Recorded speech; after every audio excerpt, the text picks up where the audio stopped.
Hello everyone, welcome back to Siddhant College Study Point. Myself Nandita Jain. इस video lecture में हम continue करेंगे MCom IGNOU second year का subject MCO 1। ये इसका चैप्टर नंबर 1 का पार्ट नंबर 2 है। सब्जेक्ट का नाम है संगठन सिद्धांत और व्यवहार, और जबकि चैप्टर का नाम है संगठन का परिचय। तो हमने पिछली वीडियो में कॉम्प्रिहेंशन वाले क्वेश्चंस कर लिए थे। आज हम सेल्फ असेसमेंट वाले क्वेश्चन करेंगे। आज की वीडियो में हम 4 क्वेश्चन को पढ़ने वाले हैं। पहला क्वेश्चन है, समाज में विभिन्न प्रकार के संगठनों के उद्देश्यों की व्याख्या कीजिए। जो भी विभिन्न प्रकार के संगठन होते हैं ना समाज में, उनके उद्देश्य क्या हैं, क्या उनके लक्ष्य हैं। तो आंसर है, वर्तमान में संगठन जीवन के सभी क्षेत्रों में आकार में और जटिलता में वृद्धि हो रही है। तो संगठन जीवन के सभी क्षेत्र में भी वृद्धि हो रही है, उसके आकार में भी वृद्धि हो रही है और उसकी जटिलता में भी वृद्धि हो रही है। ये थोड़े से कॉम्प्लेक्स बनते जा रहे हैं। जेम्स इमाज और हर्बर्ट ए सिमोन के अनुसार संगठन बहुत अधिक महत्वपूर्ण है क्योंकि मनुष्य इसमें बहुत अधिक समय व्यतीत करते हैं। ठीक है, तो श्रमिक बल अर्थात वयस्क जनसंख्या अपने जागृत समय का तिहाई से भी अधिक समय संगठन में व्यतीत करती है। ठीक है, तो जो भी वयस्क जनसंख्या है ये 18+ हैं और किसी ना किसी काम में व्यस्त हैं, क्योंकि अर्निंग करने के लिए कोई ना कोई तो काम करना ही पड़ेगा। ठीक है, तो अर्निंग का भी या फिर और भी जो हमने पढ़े थे धार्मिक समाज भी होता है। ठीक है, और मतलब सहायता सेवा संगठन भी होते हैं। तो इसमें बहुत अधिक समय जो उनके जगने का समय है ना, रात को अगर छोड़ दिया जाए तो जो जागृत समय का तिहाई से भी अधिक यानी कि 1/3 से भी ज़्यादा समय व्यतीत करती है संगठन में। एमिटे एडजियोनी के शब्दों में, हमारा समाज संगठनात्मक समाज है। कॉटेज और कहान के अनुसार संगठन कोई नई खोज नहीं है। अनेक संगठनों को पूर्व औद्योगिक समाज में भी निश्चित लक्ष्यों की पूर्ति हेतु ही बनाया गया था, क्योंकि जो भी पुराना इंडस्ट्रियल जो सोशल था हमारा जो समाज था, उसमें जो संगठनों को बनाया गया था वो भी निश्चित लक्ष्यों को पूरा करने के लिए ही बनाया गया था। क्योंकि हम जो भी काम करते हैं हमारे कुछ निश्चित लक्ष्य होते हैं, गोल्स होते हैं, उनको पूरा करने के लिए ही हम कार्य करते हैं। बहुत से समाजशास्त्रियों की दृष्टि में संगठन समकालीन समाज की प्रमुख संस्थाएं बन गए हैं। ऑर्गेनाइजेशन शब्द की उत्पत्ति ऑर्गेनिज्म से हुई है। ऑर्गेनिज्म जिसका अर्थ होता है एक विधि में एकीकृत भाग या घटक युक्त संरचना है जो समग्र के प्रति उनका परस्पर संबंध को नियंत्रित करती है। इसको समझ लेते हैं। ऑर्गेनाइजेशन, ऑर्गेनाइजिंग यानी कि किसी चीज़ के लिए संगठित होना। इसकी उत्पत्ति किससे हुई है? ऑर्गेनिज्म से हुई है, जिसका अर्थ है कि ऐसी विधि में एकीकृत भाग, कोई भी हम कार्य कर रहे हैं उसका जो एकीकृत भाग है या घटक युक्त संरचना है जो समग्र मतलब होल, तो सबके प्रति उनका आपस में संबंध को नियंत्रित करती है। कि अगर हमें होल को लेना है तो उसके थोड़े थोड़े पार्ट्स होंगे। ठीक है, जैसे होता है ना माइक्रो, इकोनॉमिक्स में पढ़ते हैं, और होता है मैक्रो। ठीक है, मैक्रो होता है होल और माइक्रो होता है उसके पार्ट्स, है ना, इंडिविजुअल, और सबसे इंडिविजुअल से मिलके मैक्रो बनता है। तो कुछ इसी तरह ये बता रहे हैं कि एकीकृत भाग में जो भी छोटे छोटे भाग हैं उनका समग्र के प्रति क्या संबंध है उसको कंट्रोल करता है क्या? ऑर्गेनाइजिंग। संगठनों के प्रमुख उद्देश्य क्या होते हैं? संगठन भिन्न भिन्न लोगों के लिए अलग अलग संरचनाएं हैं। वे उन विभिन्न संगठनों के लिए अलग अलग तथ्यों पर विचार करते हैं जिसमें घटना अपरिहार्य प्रतीत होती है, जिसमें घटना का होना ज़रूरी होता है। दूसरा है, संगठन कुछ घोषित निश्चित उद्देश्य प्राप्त करने में सहायक करने वाले बहुत से विशेषज्ञों का तर्कसंगत और अव्यक्तिगत एकीकरण होता है। कि कुछ हमारे घोषित ये होते हैं उद्देश्य। ठीक है, कि हमें क्या करना है, ये हमारे निश्चित उद्देश्य हैं। इसमें सहयोग करने वाले, क्योंकि अकेले से तो काम नहीं होता है, तो बहुत सहयोग करने वाले जो भी विशेषज्ञ हैं, स्पेशलिस्ट हैं, उनका तर्कसंगत और अव्यक्तिगत एकीकरण होता है कि किस तरह से मिलकर सबको काम करना है। संगठन 2 या अधिक व्यक्तियों का सतर्कता से समन्वित व्यक्तित्व कार्य होता है। संगठन क्या है कि 2 से अधिक व्यक्ति होंगे तभी संगठन होगा। उससे में कितना वो सतर्क रहते हैं, तो उससे मिलकर वो जो कार्य करते हैं वो संगठन होता है। संगठन का लक्ष्य या मिशन पूरा करने के लिए विशेषज्ञ और अन्य आश्रित कार्य करते हैं। तो जो विशेषज्ञ होते हैं और जो उन पर आश्रित होते हैं वो सब मिलकर कार्य करते हैं। संगठन विशिष्ट समस्या समाधान के लिए मानवीय सामग्री, पूंजी, वैचारिक और प्राकृतिक संसाधनों के निश्चित सेट से मानवीय क्रियाकलापों के प्रयोग को रूपांतरित व संबंध करता है। कि संगठन कोई विशेष समस्या है, कोई स्पेशल प्रॉब्लम है, उसको मतलब सॉल्व करना है, उसके समाधान के लिए मानवीय पूंजी, मानवीय सामग्री यानी कि मानवीय पूंजी हो गई, और कैपिटल हो गई, और उनके विचार हो गए, प्राकृतिक संसाधन जो हमारे पास नेचुरल रिसोर्सेज हैं उनके सेट से, जो इन सब के मिलने से ही संगठन बनता है, कि इनकी हेल्प से ही संगठन में कोई लक्ष्य प्राप्त किए जाते हैं। तो इसके निश्चित सेट से मानवीय क्रियाकलाप, जो भी हमारी ह्यूमन एक्टिविटीज़ होती है, उनके प्रयोग को रूपांतरित और संबंध करता है। ये होता है संगठन। संगठन कार्य और उत्तरदायित्वों के आवंटन द्वारा कुछ सम्मत प्रयोजनों की उपलब्धि सुनिश्चित करने के लिए कार्मिकों की व्यवस्था करता है कि अगर हमारे जो भी लक्ष्य है उनको सुनिश्चित करने के लिए कार्मिकों यानी कि जो एम्प्लॉयज़ हैं उनकी व्यवस्था करता है। यह वनिष्ठ कार्य में लगे हुए व्यक्तियों और समूहों के प्रयासों और क्षमताओं से संबंधित होता है। तो एक से ज़्यादा कार्यों में लगे हुए जो भी व्यक्ति हैं ओवनिष्ठ होते हैं, जो दोनों चीज़ों में 2-3 चीज़ों में काम आते हैं। ठीक है, ओवरलैपिंग जैसे होते हैं ना कि ये व्यक्ति इसमें भी लगा हुआ है, इसमें भी लगा हुआ है और ये थोड़े इन दोनों से इंटर रिलेटेड है। तो ये कह सकते हैं कि यह विनिष्ट कार्य में लगे व्यक्तियों और समूह के प्रयासों और क्षमताओं से संबंधित होता है, क्योंकि सभी मिलकर कार्य करते हैं किसी संगठन के उद्देश्यों को पूरा करने के लिए। यह उनके न्यूनतम मनमुटाव और सर्वाधिक संतोष से वांछित लक्ष्य प्राप्त करने में समन्वित तरीके से किया जाता है। तो देखो, जब कुछ व्यक्ति काम करेंगे तो मनमुटाव भी होगा, तो मनमुटाव है तो न्यूनतम हो। ठीक है, कोई भी अगर डिस्प्यूट्स हो गए हैं तो वो कम से कम हो, और अगर सेटिस्फेक्शन है तो वो सबसे ज़्यादा हो। तो अगर कार्य करते हुए अगर कोई डिस्प्यूट हो रहे हैं वो हो कम से कम, और सेटिस्फेक्शन ज़्यादा से ज़्यादा होनी चाहिए, जिससे कि वांछित लक्ष्यों को प्राप्त किया जा सके। संगठन सामाजिक संबंध है जो या तो बंध है या नियमों के द्वारा बाह्य व्यक्तियों का प्रवेश सीमित करता है। ठीक है, तो संगठन है तो सामाजिक संबंध, लेकिन ये बाह्य व्यक्तियों के प्रवेश को सीमित करता है। बहुत ज़्यादा बाह्य व्यक्ति इसमें नहीं आ सकते, जो ज़रूरी हैं।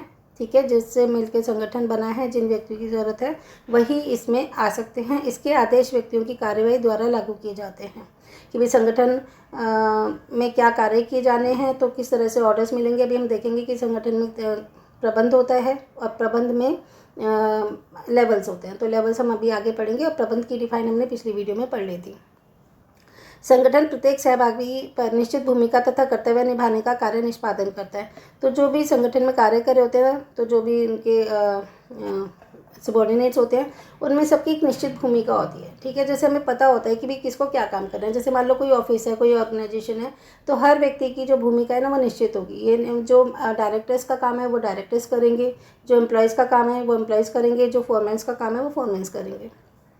तो सबकी निश्चित भूमिका होती है, और जो कर्तव्य निभाने और कार्य निष्पादन सबको पता होता है कि हमारे क्या कर्तव्य हैं और हमें कौन से कार्य करने हैं। संगठन द्वारा बड़ी संख्या में लोग प्रत्यक्ष संपर्क आरंभ करके और परस्पर सम्मत प्रयोजन की सतर्क और प्रणालीबद्ध पूर्ति में एक दूसरे को जोड़ता है। तो थोड़े से हिंदी के वर्ड्स टिपिकल होते हैं, ध्यान से सुनिएगा।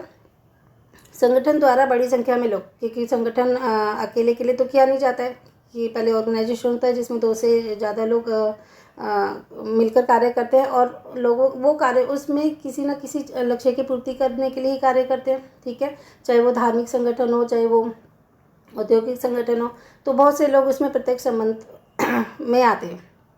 और परस्पर सम्मत प्रयोजन की सतर्क, और जो उनका प्रयोजन क्या योजना है उसकी सतर्क और कार्यबद्ध, मतलब बिल्कुल प्रॉपर तरीके से काम होना चाहिए, और प्रणालीबद्ध यानी कि एक सिस्टमेटिकली तरीके से एक दूसरे को वो जोड़ता है। 10th है, संगठन एकीकृत संपूर्ण इकाई बनाने के लिए अंतर आश्रित भागों को प्रणालीबद्ध तरीके से एक साथ लाकर प्राधिकारी को नियत प्रयोजन प्राप्त करने के लिए समन्वय और नियंत्रण की शक्ति अंतर आश्रित लोगों पर भी बनाए जाते हैं, जिन्हें निश्चित और प्रेरित किया जाना चाहिए, और जिनके कार्यों का समन्वय उद्यम के उद्देश्यों को प्राप्त करने के लिए किया जाता है। तो देखिए क्या है ये, कि संगठन एकीकृत संपूर्ण प्रणाली को, क्योंकि संगठन लोगों से मिलकर बनता है, उसकी एक पूरी इकाई हो गई, उस पर अंतर आश्रित जो एक दूसरे पर आश्रित है, उन भागों को प्रणालीबद्ध तरीके से यानी कि बिल्कुल प्रोसेस वे में, एक सिस्टमेटिकली वे में एक साथ लाकर, क्योंकि जैसे मान लो एक संगठन है, इसमें सेल डिपार्टमेंट भी है, परचेज डिपार्टमेंट भी है, और पैकिंग डिपार्टमेंट भी है। तो बहुत सारे जो एक दूसरे पर आश्रित है, क्योंकि अगर पहले परचेज़ किया जाएगा तभी तो प्रोडक्ट होगा, प्रोडक्ट बनेगा तो उसे सेल किया जाएगा, सेल करने के लिए उसे पैकिंग की जाएगी। तो ये सब एक दूसरे पर आश्रित होते हैं। तो अगर हम उसकी औद्योगिक संगठन की बात करें तो ठीक है। इसी तरह अगर धार्मिक संगठन है उसमें भी सब कुछ तरीके से होता है। अगर समाज सेवा के लिए कोई संगठन है तो हर चीज़ के लिए सिस्टमेटिकली वे तो होता ही है। तो इसको प्रणालीबद्ध तरीके से एक साथ लाकर जो भी उसके प्राधिकारी यानी कि जो भी उनके अधिकारी होते हैं उनको नियत प्रयोजन कि हमारा लक्ष्य क्या है उसको प्राप्त करना है, तो आपस में कोऑर्डिनेशन यानी कि समन्वय भी होना चाहिए और कंट्रोल भी होना चाहिए। और अंतर आश्रित लोगों के पर भी बनाए जाते हैं, क्योंकि अगर हम कंट्रोल नहीं करेंगे, ठीक है, हर चीज़ में आपस में कोऑर्डिनेशन नहीं होगा, कंट्रोल नहीं होगा, तो कोई भी संगठन आगे काम ही नहीं कर पाएगा। तो ये सब इनको एक दूसरे के साथ लाना होता है, जिन्हें निर्देशित और प्रेरित किया जाना है। तो उन कौन से आश्रित लोगों को एक साथ लाना है जिनको डायरेक्शन दी जानी है और प्रेरित किया जाता है, मोटिवेट किया जाना चाहिए कि भाई आपको ये काम करना है, और जिनके कार्यों का समन्वय उद्यम के उद्देश्यों को प्राप्त करने के लिए किया जाता है। तो जो ये अंतर आश्रित लोग हैं, ये मिलके सब एक दूसरे पर आश्रित होते हैं, तो ये सब मिलके काम करते हैं, समन्वय करते हैं। तो समन्वय कोऑर्डिनेशन करके जो भी हमारे उद्यम है, संगठन के उद्देश्य हैं, उनको प्राप्त करने के लिए जो भी कार्य किए जाने हैं उनके लिए निर्देशित किया जाना है, प्रेरित किया जाना है। तो एक तरह से संगठन क्या हुआ कि जो भी अंतर्आश्रित भाग है, अंतर्आश्रित लोग हैं, उनको निर्देशित करना है, प्रेरित करना है, एक साथ लाना है और उनमें समन्वय भी होना चाहिए। ठीक है, तो थोड़ी सी लैंग्वेज टफ होती है हिंदी की, तो आप इसे एक बार 2-3 बार पढ़ के देखिएगा जिससे कि आपको और क्लियर हो जाए। अब है क्वेश्चन नंबर 2, किसी संगठन की मूल विशेषताओं का वर्णन कीजिए कि किसी संगठन की मूल विशेषता क्या होती है, कैरेक्टरिस्टिक्स क्या होती हैं।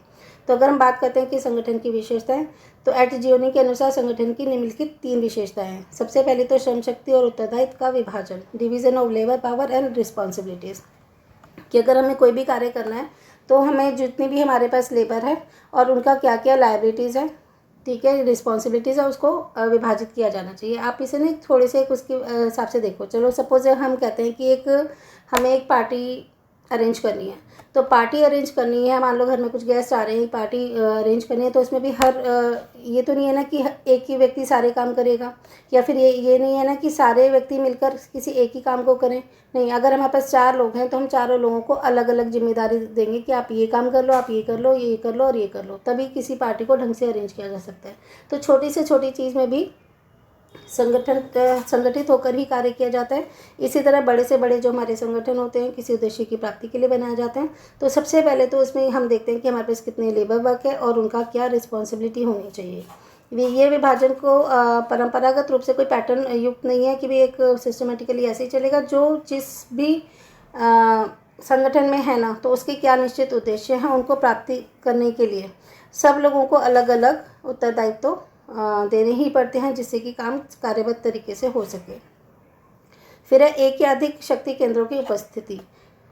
तो प्रेजेंस ऑफ द वन और मोर पावर सेंटर्स, वे शक्ति केंद्र जो संगठन के संगठित प्रयासों का नियंत्रण करते हैं, क्योंकि अगर संगठन में कुछ सबके द्वारा संगठित प्रयास किए जा रहे हैं तो उनको कंट्रोल भी करना पड़ेगा, और ये कंट्रोल कौन करता है, जो उसके पावर सेंटर्स होते हैं और उन्हें अपने लक्ष्यों को निर्देशित करते हैं। तो जो पावर केंद्र होते हैं, जिनके पास ज़्यादा पावर होती है, वो संगठित प्रयास करके उनको कंट्रोल करते हैं, जिससे कि लक्ष्यों की प्राप्ति की जा सके। और तीसरा है कार्मिकों का प्रतिस्थापन, डिस्प्लेसमेंट ऑफ द एम्प्लॉयज़। तो कार्मिकों के प्रतिस्थापन से मतलब है असंतुष्ट व्यक्तियों को हटाया जा सके। मान लो कुछ एम्प्लॉयज़ हैं जो अच्छे से काम नहीं कर रहे, तो उनका जो काम है वो सेटिस्फैक्ट्री नहीं है, तो उन व्यक्तियों को हटाया जा सके और उनकी जगह दूसरे व्यक्तियों को लाया जा सके। संगठन स्थानांतरण और पदोन्नति द्वारा अपने कार्मिकों का पुनर्संयोजन कर सकता है। तो ऐसा होता है ना कि कभी कभी ट्रांसफ़र कर दिया जाता है, उसे स्थानांतरण कहते हैं, और कभी कभी प्रमोशंस दी जाती है। तो इस तरह से कार्मिकों का पुनर्संयोजन किया जा सकता है कि जो व्यक्ति काम नहीं कर रहे हैं उन्हें तो हटा दिया जाए, जो अगर कुछ व्यक्तियों की ज़रूरत इस स्थान की जगह दूसरे स्थान पर है तो उनका ट्रांसफ़र कर दिया जाए, और जो बहुत अच्छा काम कर रहे हैं उन्हें प्रमोशंस दी जाए। संगठन भिन्न भिन्न लोगों को भिन्न भिन्न बातें निरूपित करते हैं, अतः संगठन को परिभाषित करना पर्याप्त नहीं है। एक पर्टिकुलर एक डिफाइन नहीं बन सकती कि हम इसी डिफाइन को लेकर चल सकते हैं। संगठन में जो भी लोग काम करते हैं किसी निश्चित उद्देश्यों को पूरा करने के लिए, तो सब अपने अपने पैटर्न के हिसाब से उसको कार्य करते हैं। जैसा कि जेम्स जी मार्च और हर्बर्ट ए सीमन ने वाक्यांश में कहा है कि संगठन बंदर की अपेक्षा केंचुआ अधिक है।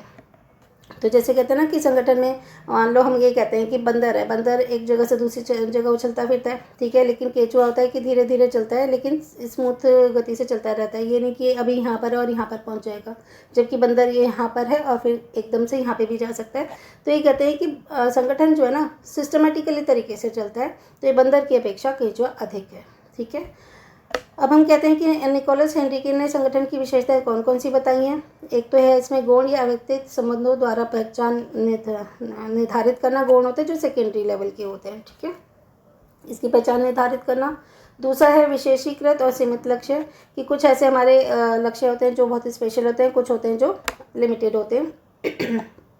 फिर है स्थायी सहयोगशील कार्य द्वारा पहचाने निर्धारण की स्थायी सहयोगशील कार्य किए हैं कि जो लगातार चलने ही हैं, उसका पहचान निर्धारण करना, बेहतर सामाजिक प्रणाली में एकीकृत करना, बेहतर मतलब जो बाहर से है और बड़ी है उसको एकीकृत करना, एक जगह इकट्ठा करना, अपने परिवेश को सेवाएं और उत्पाद प्राप्त करना, जो भी उनका एनवायरनमेंट है, बिजनेस एनवायरनमेंट, उसको सर्विसेज और प्रोडक्ट प्रदान करना, और अपने परिवेश से विनय पर आश्रित संगठन, तो अपने परिवेश यानी कि अपने एनवायरनमेंट से विनिमय होता है एक्सचेंज करना, एक चीज़ लो उसके जगह दूसरी दे दो, ठीक है, तभी तो कोई चीज़ बनेगी।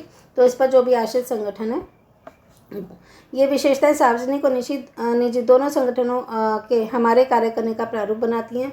तो जो इस विशेषताएं हैं जो हमने अभी कैरेक्टरिस्टिक्स पढ़ी हैं, चाहे वो पब्लिक एंटरप्राइजेज हों या प्राइवेट एंटरप्राइजेज हों, दोनों ही तरह के ऑर्गेनाइजेशन को कार्य करने का प्रारूप उनका एक ब्लूप्रिंट बनाती हैं।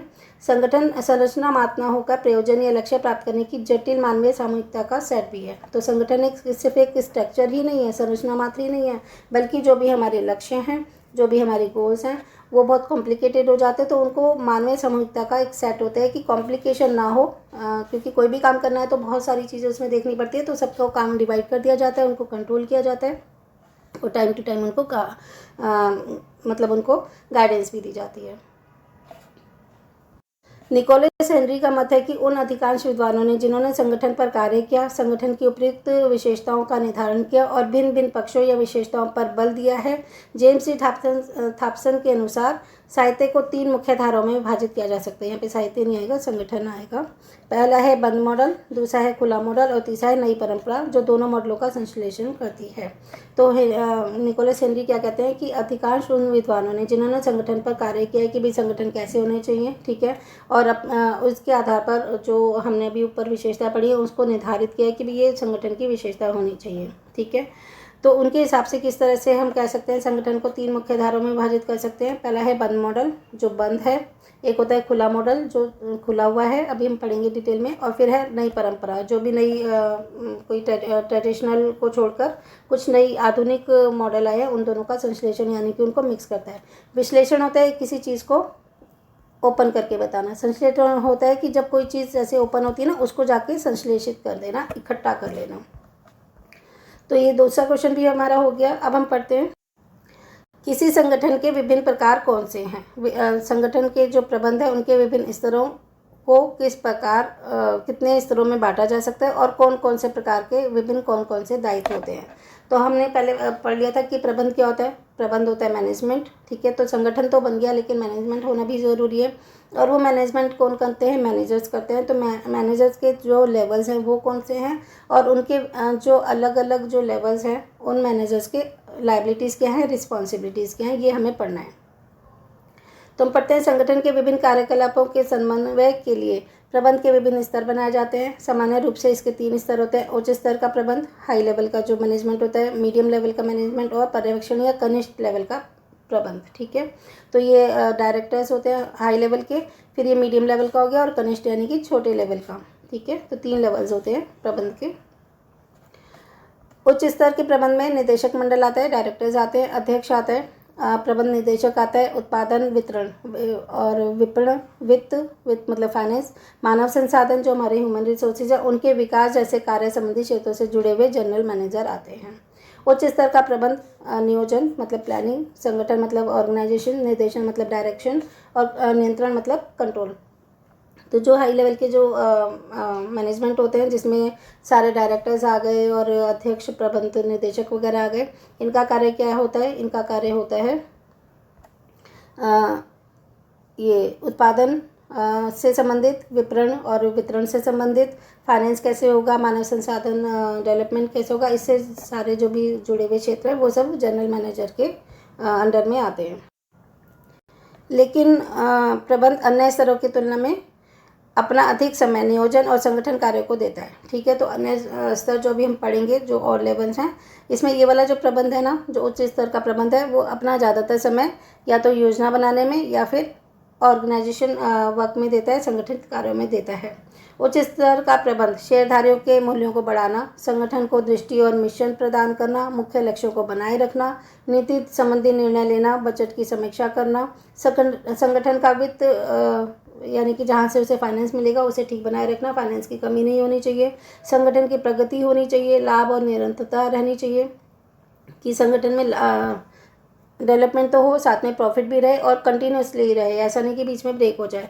संगठनों के लक्ष्यों को सदस्यों को बताना कि संगठन की क्या लक्ष्य हैं, उनके मेंबर्स को बताना। संगठन के सत्यनिष्ठा की रक्षा करना कि बिल्कुल सत्य और निष्ठा के साथ हम कार्य करेंगे, और सही नेतृत्व देना, सही डायरेक्शन देना संगठन का मार्गदर्शन आदि का कार्य होता है। तो उच्च लेवल के प्रबंध में संकल्पात्मक कौशल ज़्यादा ज़रूरी होता है। तो हाई लेवल का जो मैनेजमेंट होता है ना, उसमें ये होता है कि हम जो भी काम करेंगे बहुत तरीके से करेंगे, बहुत अच्छी तरीके से करेंगे, सत्यनिष्ठा से करेंगे, जिससे कि प्रगति भी रहे, संगठन की लाभ भी हो और वो निरंतर चलता रहे।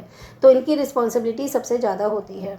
संगठनों के लक्ष्य को पूरा करने के लिए मध्य स्तर का प्रबंध उच्च स्तर के प्रबंध के मार्गदर्शन के अनुसार कार्य करता है। तो अगर हम बात करते हैं मीडियम लेवल की, तो अभी हमने हाई लेवल की बात पढ़ी। तो जो हाई लेवल ने प्रबंध बताया है, जो मार्गदर्शन दिए जा रहे हैं, जो उनके द्वारा हाई लेवल के द्वारा मीडियम लेवल के मैनेजर्स को जो भी मार्गदर्शन दिए जा रहे हैं, जो भी निर्देशन दिए जा रहे हैं, जो भी डायरेक्शन दी जा रही है, उसके अनुसार कार्य किया जाता है। तो किसके द्वारा? मध्य स्तर के द्वारा। और किसके मार्गदर्शन को वो फॉलो करते हैं? वो करते हैं हाई लेवल के जो मैनेजर्स हैं उनको। तो इसका उद्देश्य संगठन कार्य को विस्तार रूप दे रहे हैं, जिससे कि मध्य स्तर का प्रबंध आयोजना स्तर के कार्यों को पूरा कर सके। तो जैसे स्कूल में प्रिंसिपल होती है ना, तो प्रिंसिपल का काम सबसे ज़्यादा टफ होता है, ठीक है, वही सब बताती है कि कैसे करना है। उसके बाद मान लो आ जाता है टीचर्स वाला क्वेश्चन, ठीक है, कि जो टीचर्स हैं वो किसको फॉलो करती हैं? प्रिंसिपल को। तो प्रिंसिपल बताती है कि भी टीचर्स को कि किस तरह से काम करना है, ठीक है। तो इसी तरह हमारे ऑर्गेनाइजेशन में चलता है कि हाई लेवल के जो मैनेजर्स हैं वो मीडियम लेवल के जो मैनेजर उनका मार्गदर्शन करते हैं। इसका उद्देश्य संगठन कार्य को विस्तार रूप में करना है, जिससे कि मध्य स्तर का प्रबंध आयोजना स्तर के कार्यों को पूरा कर सके, ठीक है। तो जो मीडियम लेवल का जो मैनेजमेंट है ना, वो जो हाई लेवल के लोगों ने आयोजना की है, प्लानिंग की है, उन कार्यों को वो कर सके। संगठन के विभिन्न विभागों के बीच समन्वय और सहयोग संगठन में संसाधनों का प्रभाव बनाए रखने के लिए जरूरी होता है। तो संगठन के विभिन्न विभाग है ना कि भी डिपार्टमेंट अलग अलग होते हैं, उनमें कोऑर्डिनेशन और कोऑपरेशन दोनों ही ज़रूरी होते हैं। संगठन में संसाधनों का प्रभाव बनाए रखने के लिए बहुत ज़रूरी है, क्योंकि संगठन में जो भी संसाधन हैं, रिसोर्सेज हैं, वो फ्लो में चलते रहें, इनमें कोई प्रॉब्लम ना आए। क्योंकि अगर समन्वय और सहयोग नहीं होगा तो एक डिपार्टमेंट दूसरे डिपार्टमेंट के साथ सहयोग नहीं करेगा तो काम नहीं चलेगा ना। मान लो यहाँ पे पैकिंग डिपार्टमेंट है, पैकिंग डिपार्टमेंट का काम कब होगा? जबकि जो प्रोडक्शन है वो बन जाए। और प्रोडक्शन कब बनेगा? जब जो कि परचेज डिपार्टमेंट है वो परचेज करे चीज़ों को, उससे प्रोडक्शन बनाए, प्रोडक्शन बनेगा तो सेलिंग के लिए पैकिंग होगी। ओके, तो पहले परचेज ज़रूरी है, फिर प्रोडक्ट ज़रूरी है, फिर पैकिंग ज़रूरी है। तो सब एक दूसरे से इंटर रिलेटेड होते हैं। अगर ये आपस में समन्वय और सहयोग नहीं करेंगे तो संसाधनों का प्रवाह बनाने में थोड़ी सी कठिनाई आएगी। संगठन में कार्य करने वाले व्यक्तियों का मनोबल कायम रखने के लिए प्रशिक्षण तथा विकासात्मक कार्यों द्वारा कर्मचारियों को कुशल बनाना तथा निम्नतम स्तर पर उत्पादकता को बढ़ाने के लिए कनिष्ठ स्तर के कर्मचारियों पर नियंत्रण और मार्गदर्शन आदि कार्यों प्रबंध के मध्य स्तर का उत्तरदायित्व है। तो देखो, मध्य स्तर का हम मीडियम लेवल पढ़ रहे हैं, उनका और क्या उत्तरदायित्व है, उनकी क्या रिस्पॉन्सिबिलिटीज़ हैं कि जो संगठन में कार्य कर रहे हैं व्यक्ति, उनका मनोबल बनाए रखें, ठीक है। अगर उनसे कोई गलती हो जाती है तो उन्हें बता दिया जाए कि भी इस तरह से आपको ये काम नहीं करना है, और ज़रूरत होती है तो उन्हें ट्रेनिंग दी जाए। और जो भी डेवलपमेंट वर्क है ना, विकासात्मक कार्य हैं, उनके द्वारा कर्मचारियों को कुशल बनाना कि भी आपको अपने काम में कैसे एफिशिएंट होना है। और जो निम्नतम स्तर पर उत्पादकता को बढ़ाना कि अगर उनकी प्रोडक्टिविटी अगर थोड़ी सी लो लेवल की है तो उनको ट्रेनिंग दे के, मनोबल बढ़ा के या फिर कुशल बनाकर उनकी उत्पादकता को बढ़ाया जाए कि आपकी जो प्रोडक्टिविटी वो बेटर हो जाए। और जो भी लो लेवल के, तीसरे लेवल के जो लोग हैं उस पर नियंत्रण भी करते हैं और उन्हें मार्गदर्शन भी करते हैं। तो कहने का मतलब है कि मान लो ये टीचर्स हैं, ठीक है, ये हमने प्रिंसिपल ने का पढ़ा था, प्रिंसिपल ने गाइड किया टीचर्स को। अब जो टीचर्स है ना, उसके बाद स्कूल का मैनेजमेंट खाली प्रिंसिपल और टीचर से तो नहीं चलता, जब तक कि जो क्लैरिकल डिपार्टमेंट है वो अपना काम ढंग से ना कर पाए। तो हम इसे कनिष्ठ डिपार्टमेंट मान सकते हैं कि कनिष्ठ डिपार्टमेंट है, और इसमें बहुत सारे वर्कर्स होते हैं, ठीक है, फोरमैन वगैरह भी होते हैं, सफाई कर्मचारी भी होते हैं। तो ये कब काम करेंगे कि अगर इनसे थोड़ी सी गलती हो गई तो उनका मनोबल बनाए रखो, ज़रूरत है तो उन्हें ट्रेनिंग दो, ठीक है, और उनको कार्य में कुशल बनाओ। और अगर उनकी उत्पादकता प्रोडक्टिविटी लो है तो उसे सही करो, उनको उसके बारे में बताकर और उन पे कंट्रोल भी करो और टाइम टू टाइम उनको मार्गदर्शन भी दो। तो ये तो मैंने आपको स्कूल की बात बताई। इसी तरह हर संगठन में होता है, हर लेवल के संगठन में होता है। तो 3 लेवल होते हैं, एक हाई लेवल, एक मीडियम लेवल और एक लो लेवल। अब बात करते हैं तीसरे लेवल की। पर्यवेक्षण या कनिष्ठ स्तर के प्रबंध में तकनीकी कौशलों की अधिक आवश्यकता होती है, क्योंकि टेक्निकल नॉलेज इनको ज़्यादा होगी ना। जैसे मान लो एक कंपनी है, तो जो डायरेक्टर्स हैं उन्होंने सारे कायदे कानून बना दिए, जो से इससे कम लेवल के जो मैनेजमेंट है उन्होंने इसको फॉलोअप किया। और ये काम किससे कराएंगे? काम तो तीसरे लेवल के लोगों से कराएंगे ना, जहाँ पे मशीनें वगैरह चलाते हैं लोग, फोरमैन होते हैं। तो ये तकनीकी कौशलों की अधिक आवश्यकता होती है, क्योंकि टेक्निकल इनके अंदर स्किल होनी चाहिए। आधुनिक युग में अर्थव्यवस्था में सेवा क्षेत्र की भूमिका बढ़ाने से मध्य स्तर पर भी मानव कौशल का महत्व बढ़ रहा है। तो अगर हम आधुनिक युग की बात करते हैं तो इकोनॉमी में सेवा क्षेत्र की भूमिका बढ़ रही है। सर्विस सेक्टर बहुत इंक्रीज़ हो रहा है, क्योंकि जैसे हमें पता है 3 सेक्टर्स होते हैं, प्राइमरी, सेकेंडरी और टेरिशरी सेक्टर। टेरिशरी सेक्टर में सारा सर्विस क्षेत्र आता है। तो सर्विस क्षेत्र की ये जो सेवा क्षेत्र है उसकी भूमिका बढ़ाने पर से भी मध्य स्तर पर मानव कौशल का महत्व बढ़ रहा है, क्योंकि धीरे धीरे क्या होता है कि वैसे तो हमने कहा कि मानव कौशल, तकनीकी कौशल किस में चाहिए? कनिष्ठ स्तर पर चाहिए, लेकिन क्योंकि सेवा क्षेत्र में वृद्धि हो रही है तो जो हमारा मीडियम लेवल था ना, वहाँ पे भी कौशल, मानव कौशल की ज़रूरत बढ़ती जा रही है, महत्व बढ़ता जा रहा है। कनिष्ठ स्तर पर प्रबंध संचालन स्तर पर कनिष्ठ स्तर का प्रबंध संचालन स्तर पर कार्यरत व्यक्तियों के साथ प्रत्यक्ष संबंध होता है। तो जो थर्ड लेवल था ना, उसका जो मैनेजमेंट है, और जो अपर है, जैसे हमारे 3 लेवल थे, हाई लेवल, मीडियम लेवल और लो लेवल। तो एक कनिष्ठ स्तर का प्रबंध जो है ना, वो प्रचालन स्तर कौन करता है? मीडियम लेवल और उससे ऊपर हाई लेवल। तो ये सब व्यक्तियों के साथ डायरेक्ट रिलेशन होता है, डायरेक्ट प्रत्यक्ष संबंध होता है, क्योंकि कोई भी जो मैनेजमेंट है ना, वो एक दूसरे से इंटर रिलेटेड होते हैं। कोई चीज़ें ऊपर से नीचे आती हैं ऑर्डर्स, और ये यहाँ से इनकी रिपोर्ट ऊपर तक जाती है, तो सब एक दूसरे से रिलेटेड होते हैं। तो क्वेश्चन थोड़ा सा बड़ा था लेकिन इम्पॉर्टेंट है। अब हम पढ़ते हैं क्वेश्चन नंबर 4। प्रबंध के कौन कौन से विभिन्न सिद्धांत हैं, कि मैनेजमेंट के लिए कौन कौन से प्रिंसिपल होने चाहिए। प्रबंध के विभिन्न सिद्धांतों को व्यवहार में लाने के संबंध में आधुनिक संगठन विशिष्ट क्लासिकी संगठन से किस प्रकार भिन्न है। तो पहले हमारे क्लासिकी होते हैं ट्रेडिशनल, परंपरागत। तो आधुनिक संगठन, एक होता है मॉडर्न ऑर्गेनाइजेशन, और एक होता है कि ट्रेडिशनल, जो हम पुराने संगठन थे वो एक दूसरे से कैसे भिन्न है। तो आजकल जैसे कि बहुत चेंजेस हो गए हैं, आईटी सेक्टर बहुत इम्प्रूव होता जा रहा है, सर्विस सेक्टर भी बहुत इम्प्रूव होता जा रहा है। तो इसमें क्या इन दोनों में अंतर आया है, इसको हम देखेंगे। तो पहले हम पढ़ लेते हैं। हेनरी फेयोल द्वारा प्रतिपादन संबंध में सामान्य सिद्धांत हैं। तो हेनरी फेयोल ने तो बहुत पहले सामान्य सिद्धांत बनाए थे ना। तो उनके क्या सिद्धांत थे? उनका सिद्धांत था कार्य का विभाजन, कि लोगों के बीच में कार्य का विभाजन कर देना चाहिए, तो जिससे कि जो अपने काम में परफेक्ट है वो वही काम करे। ठीक है, तो अगर एक ही व्यक्ति सारे काम करेगा तो कार्य कुशलता नहीं आ पाएगी, तो कार्य का विभाजन होना चाहिए। दूसरी बार उनके अधिकार और उत्तरदायित्व का भी निर्धारण करना चाहिए, कि आपको कौन कौन से राइट मिलेंगे और कौन कौन सी आपकी रिस्पॉन्सिबिलिटीज़ होंगी। फिर है अनुशासन, कि भाई आज्ञा का पालन करना, अनुप्रयोग करना, कर्मठता आदि और आदर अनुशासन के ही अंग हैं, डिसिप्लिन होना चाहिए।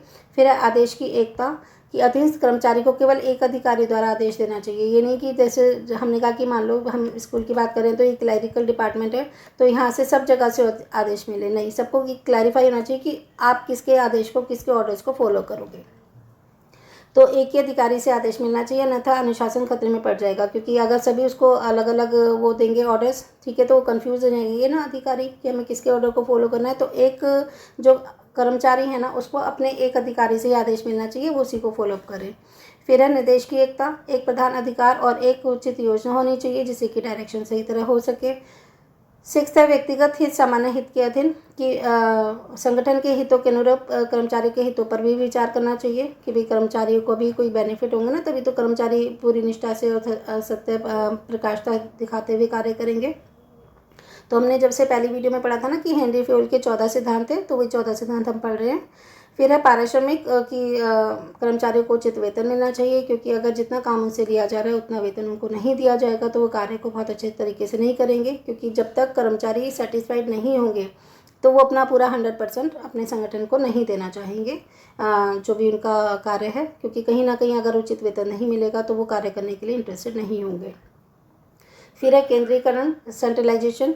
संगठन के समग्र नियंत्रण के लिए एक केंद्रीय बिंदु उपयुक्त होता है। ठीक है, तो कोई ना कोई तो एक होगा ना, जैसे हमने कहा था सबसे ऊपर है, सबसे ऊपर जो ये होते हैं प्रबंध अधिकारी, तो कोई ना कोई तो एक केंद्रीय बिंदु होना चाहिए। परंतु बड़े आकार के संगठन में अधिकार के प्रत्यायोजन द्वारा विकेंद्रीकरण किया जा सकता है। तो इसका क्या मतलब है कि अगर हमारा संगठन बहुत बड़ा है तो खाली एक अधिकारी जो मेन है ऐसा नहीं हो सकता। उसके लिए हम क्या करेंगे, हम अलग अलग डिपार्टमेंट बना देंगे और उन डिपार्टमेंट्स का अलग अलग एक अधिकारी होगा, केंद्रीय अधिकारी। ठीक है, क्योंकि एक ही बंदा पूरे संगठन को नहीं चला पाएगा, तो हम पहले उसको देख करके डिपार्टमेंट्स में कन्वर्ट कर लेंगे और फिर डिपार्टमेंट्स के लिए अलग अलग अधिकारी बना देंगे।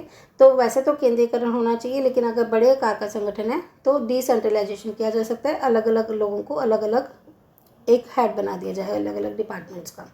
फिर है सोपान श्रृंखला। सोपान श्रृंखला के द्वारा किसी संगठन के विभिन्न व्यक्ति एक दूसरे के साथ विशेष रूप से जुड़े होते हैं। सोपान श्रृंखला होती है जैसे कि हाई लेवल हो गया, इसके नीचे मीडियम लेवल हो गया और इसके नीचे लो लेवल हो गया। तो ये हाई लेवल में कम लोग होते हैं, मीडियम लेवल में थोड़े से ज़्यादा हो जाते हैं और जो थर्ड लेवल है ना उसमें और ज़्यादा हो जाते हैं। तो एक सोपान श्रृंखला होनी चाहिए। तो जैसे हमने पहले भी पढ़ा था कि ऑर्डर्स ऊपर से नीचे दिए जाते हैं और काम की जो परफॉर्मेंस है वो नीचे से ऊपर दी जाती है, लोगों तक, अधिकारियों तक पहुंचाई जाती है। फिर है क्रम व्यवस्था। व्यक्ति और सामग्री उचित स्थान पर उचित समय पर होनी चाहिए कि जब जिस व्यक्ति की जहाँ पर ज़रूरत हो वो और जिस सामग्री की ज़रूरत हो वो उचित समय पर उचित स्थान पर होनी चाहिए। ये नहीं कि अगर हमें सामग्री या व्यक्ति की ज़रूरत अभी है, अगर वो उचित समय पर उपलब्ध नहीं है तो भी संगठन का कार्य नहीं हो पाएगा। और अगर जहाँ पर जिस व्यक्ति को जिस सामग्री की ज़रूरत है वो उस स्थान पर नहीं है, किसी अन्य स्थान पर है, तो भी संगठन का कार्य उचित रूप से नहीं हो पाएगा। 11th है क्षमता, कैपेसिटी। संगठन में क्षमता कर्मचारियों में काम के प्रति लगन और निष्ठा पैदा करती है। तो अगर क्षमता है, कैपेसिटी है, स्किल है, तो कर्मचारियों में काम के प्रति लगन भी होगी और निष्ठा भी होगी। फिर है कर्मचारियों का स्थायित्व। श्रम बल के कार्यों का स्थायित्व संगठन में कुशलता लाता है। तो स्थायित्व होना चाहिए कार्यों का, ये नहीं हो कि आज कुछ काम दे दिया अगली बार कुछ और कार्य कर दिया। ठीक है, तो कर्मचारियों का स्थायित्व होना चाहिए कि आपको इसी जगह पर ये कार्य करने हैं, तो इसमें उनके कार्य में भी कुशलता आती है कर्मचारी के और संगठन में भी कुशलता आती है।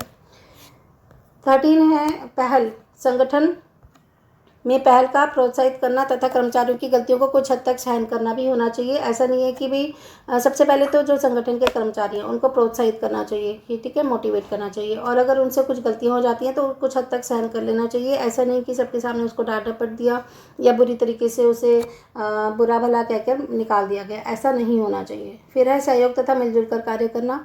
मिलजुल कर कार्य करने से और दोस्ती की भावना को संगठित करने से संगठन की शक्ति बढ़ती है। ठीक है, आपस में एक दूसरे से प्यार होगा, दोस्ती होगी, एक दूसरे के साथ सहयोग होगा, निष्ठा की भावना होगी, तभी संगठन की शक्ति बढ़ेगी। अगर सब एक दूसरे को कटाक्ष करते रहेंगे, उल्टा सीधा बोलता रहेंगे या फिर आपस में सहयोग नहीं करेंगे तो संगठन की शक्ति नहीं बढ़ेगी।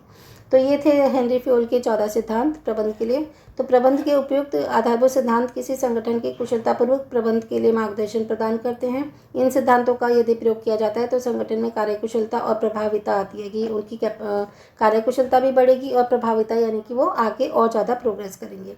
फिर भी ये याद रखना चाहिए कि प्रबंध के कुछ सिद्धांतों में सार्वभौम और शाश्वत रूप से आकर्षण होता है, जबकि अन्य सिद्धांतों के लिए लोचपूर्ण होना आवश्यक होता है। तो प्रबंध में कुछ सिद्धांत तो ऐसे हैं जो हमेशा चलें और शाश्वत हो, मतलब बिल्कुल सत्य पर आधारित हो और सार्वभौमिक हो, यानी कि सब जगह हो।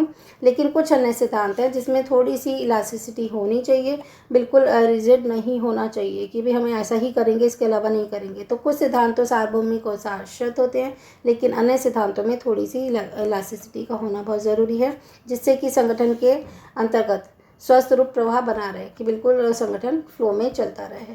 ठीक है, तो अब हमने 4 क्वेश्चन कर लिए हैं। 5वां क्वेश्चन हम करेंगे नेक्स्ट वीडियो में, और टोटल 6 या 7 क्वेश्चन हैं, और साथ ही नेक्स्ट वीडियो में ये चैप्टर फिनिश हो जाएगा। तो हम इससे रिलेटेड जो भी पिछले सालों में जितने भी क्वेश्चन आए हुए होंगे हम उनको भी देख लेंगे कि किस ईयर में कौन सा क्वेश्चन आया है और कौन से नंबर पर। इसकी पूरी मैंने एक लिस्ट बना रखी है जिससे कि आपको ढूंढने में परेशानी ना हो। इस चैप्टर से जो क्वेश्चन है ना वो 2-3 साल छोड़कर आता है, कि हर साल नहीं आता है। तो जो मैंने एनालाइज किया वो 2-3 साल पहले क्वेश्चन आया हुआ था, तो इस साल के पेपर में इस चैप्टर से क्वेश्चन आने की पूरी पॉसिबिलिटी है। तो चलिए क्या एक्सप्लेनेशन है ये